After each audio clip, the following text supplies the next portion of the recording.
Pozdravljeni.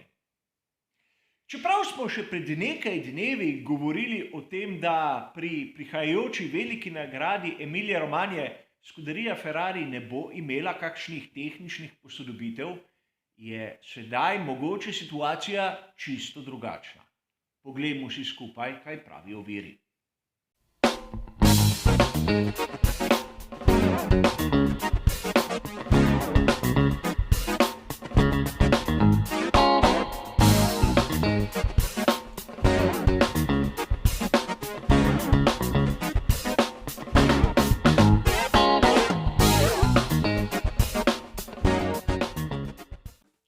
V 15. delu običajnega komentarja novic sem omenil, da na prihajajočih velikih nagradah Scuderia Ferrari ne bo imela kakšnih pomembnih posodobitev. O tem je govoril članek, ki sem ga povzel po spletni strani motorsport.com 12. aprila. A 2 dni kasneje, 14. aprila, sem na italijanski verziji spletne strani motorsport.com izvedel čisto drugačno resnico, če o resnici lahko govorimo. In rad bi poudaril, da gre za isto skupino, ki bi morala nekako sodelovati, vedeti, kaj je napisal kdo prej, oziroma imeti saj neko uredniško politiko, a to ni važno. Namreč sedaj imamo mi navdušenci na razpolago nekaj bolj zanimivih novih informacij. In avtorji trdijo naslednje: na prihajajoči veliki nagradi Emilia Romagna v Imoli naj bi pri Ferrariju imeli novo dno. Novo dno naj bi preprečilo tako osovraženo skakljanje in F1 pomišljaj 75 bo zaradi tega bil še bolj hiter. Namreč, če se spomnimo, na veliki nagradi Avstralije so imeli novo dno pri ekipi Alpine in rezultati so bili vidni, čeprav na koncu niso osvojili tistih mest, ki so si jih želeli. A kako bomo mi, navdušenci, lahko spoznali, ali ima Ferrari v resnici novo dno? Namreč dobilo se bo lahko kar nekaj avtorjev, ampak mi, navdušenci, moramo vedeti, zakaj gre. Pri Scuderiji Ferrari lahko vidimo, da ravno dno ima tisti bočni napenjalec, ki preprečuje, da bi robovi dna se upognili navzdol. Kolikor bodo pripeljali novo dno, si lahko predstavljamo, da bo to bolj togo in zaradi tega napenjalca ne bo videti tam na boku. Poleg tega lahko pričakujemo, da bodo pri Ferrariju naredili tudi kaj glede same mase bolida, ampak mi, navdušenci, tega ne bomo videli. In seveda gre za špekulacije, predajam vam samo informacije, ki sem jih zasledil v viru.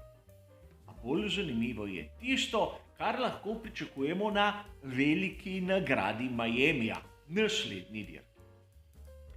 Namreč, kot je že nekako v običaju, so pri Scuderiji Ferrari želeli vpeljati nov pogonski sklop na veliki nagradi Španije.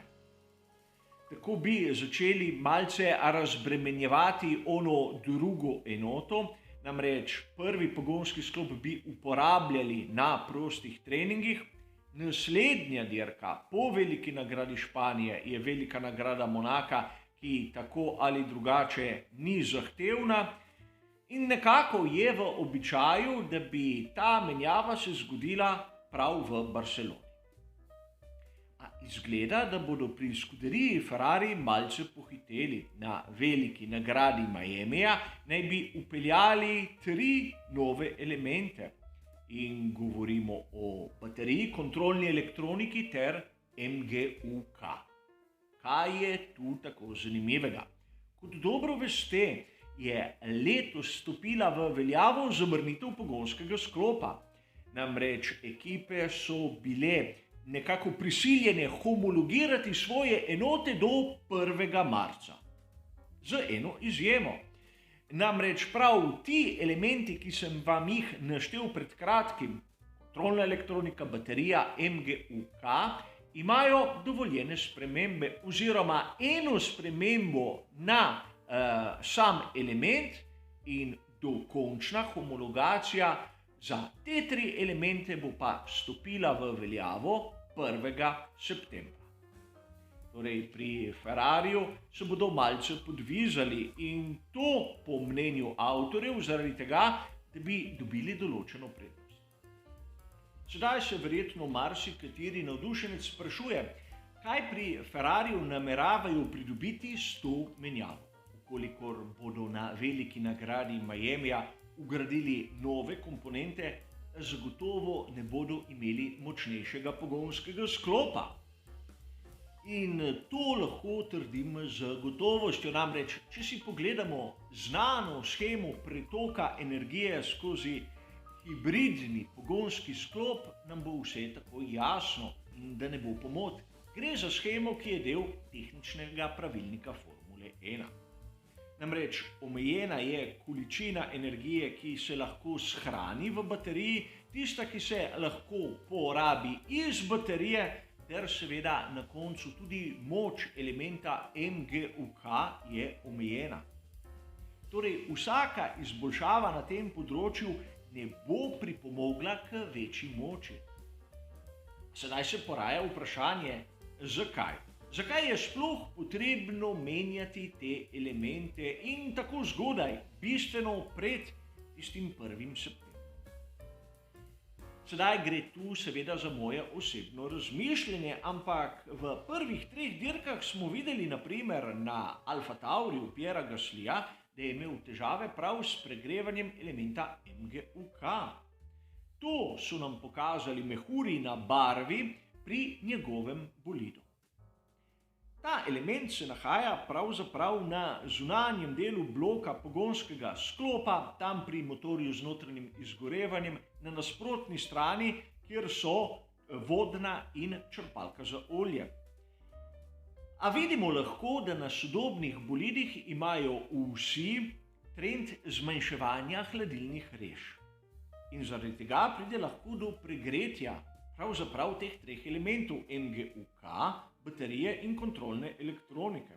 Konec koncev gre za tiste 3 elemente, ki skrbijo, da se mehanska energija spreminja v električno in obratno.